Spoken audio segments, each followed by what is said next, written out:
Mobile BMW.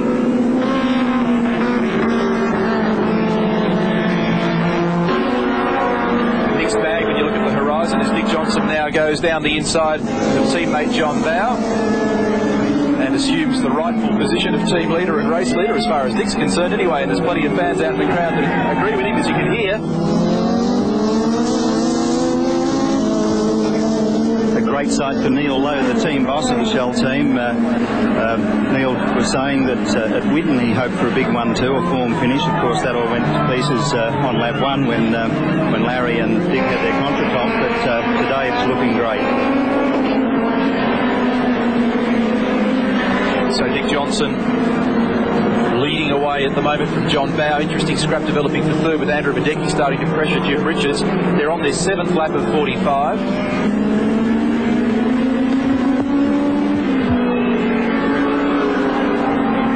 And indeed, Andrew Badecki has now gone past Jim Richards for third place. Richards in 4th, and 5th is Tony Longhurst.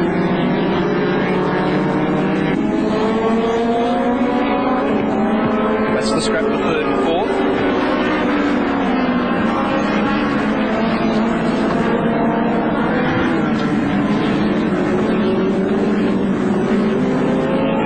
I thought Badecki was a lap down. Well, that's what I queried a moment ago, but our lap scorer David Hassel assures me that he's been on the charge and on the right rubber. He's been able to get back through the field. Well, that's the most amazing short driving stint of all time.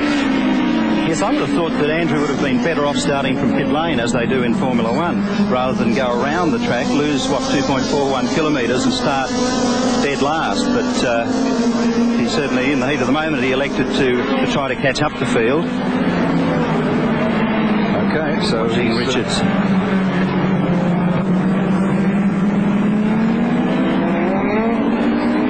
in 3rd spot, and we'll take it as read. Larry Perkins to the pits. There he is, going back to what I guess would be full slick tyres.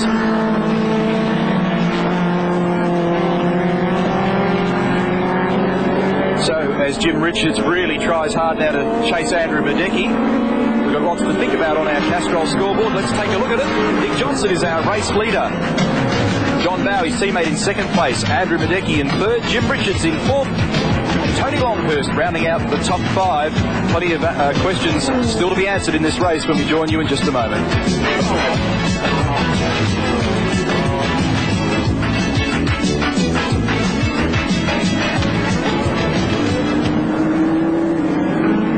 So the two Mobile BMW cars fighting for their respective positions in the race.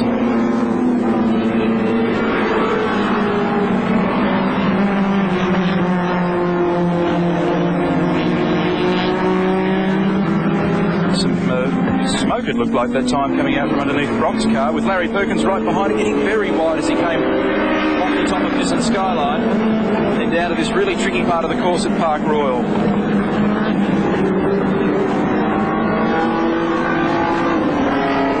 So Larry on the charge on the inside again.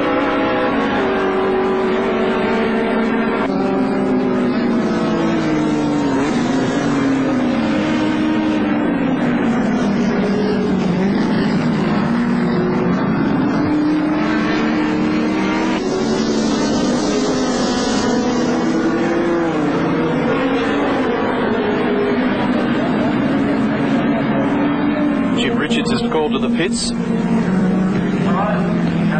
Rubber change again. Look, you're telling me he was on slicks, McKay. I can only go on what the boss told me. So Tony Longhurst, as I can make it out at the moment, in 3rd, then Brock in 4th, Colin Bond in 5th, Larry Perkins a lap down behind that bunch. But it's a furious battle. It's one heck of a battle. Tony Longhurst doing a great job. Brock giving it everything at the moment. So Brock through on the inside of Tony Longhurst. Colin Bond goes with him. So does Larry Perkins. Gee, he's having some trouble steering that car around in these conditions at the moment. You would say that it's about now that Frank Gardner might call Tony into the pits to go over to slick tyres for the remainder of the race. The sky looks a little less threatening now, and there's a reasonable chance that no more rain will fall for the remainder of the race.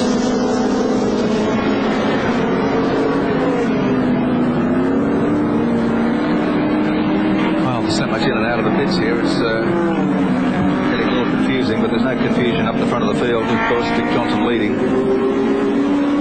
from John Bow, and this man is in third spot. When I say this man, I'm talking about this man, 05, Peter Brock. Colin Bond tucked in behind him in fourth spot. Larry Perkins next is a lap down. So in actual fact, Tony Longhurst is in fifth place. Bond on the outside, pretty difficult position to be in. It's still very, very slippery out there in a couple of spots. You'll notice the water just doesn't seem to be getting away. In fact, if anything, it seems to be worse down in that bottom part of the course. John Bow comes out of the pits, having made a lightning stop for what I presume was a tyre change. Tony Longhurst also ducked in as well. Peter Brock, meanwhile, has been rounded up by Larry Perkins, but remember that Larry is one lap down, having made a stop very early. So Colin Bond, I think, apart from Dick Johnson, who's running away quite nicely, Colin Bond is the one who would be in second place. And if Dick goes in for a change of tyres, which is certainly on the cards, Colin, by deduction, would then take over the lead. Of course, the championship is very delicately poised at the moment, with Dick Johnson just 1 point up on Colin Bond. I wonder whether the two shell cars went out on different rubber, which is why John got away so well in the opening 4 or 5 laps, drove away from Dick, then Dick started to catch him, and in fact John had to make a pit stop. It sort of suggests to me that maybe Dick had slicks on. Whoa, and John Bow's off.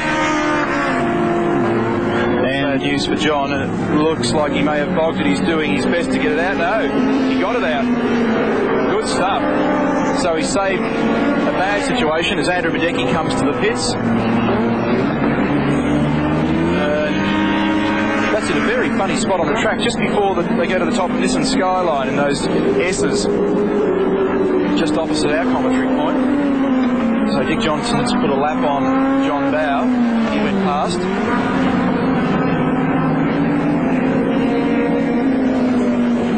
Is that Dick Johnson will definitely make his stop on the next lap.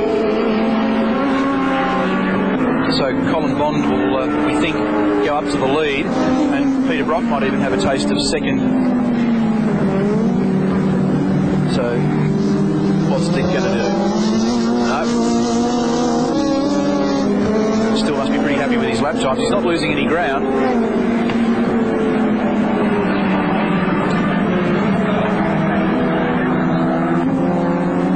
From Johnson so far in this championship. Pole position 4 times. Knocked out of business at Winton, but a win at Calder, a win at Simmons, and doing all the right things at the moment for a win here.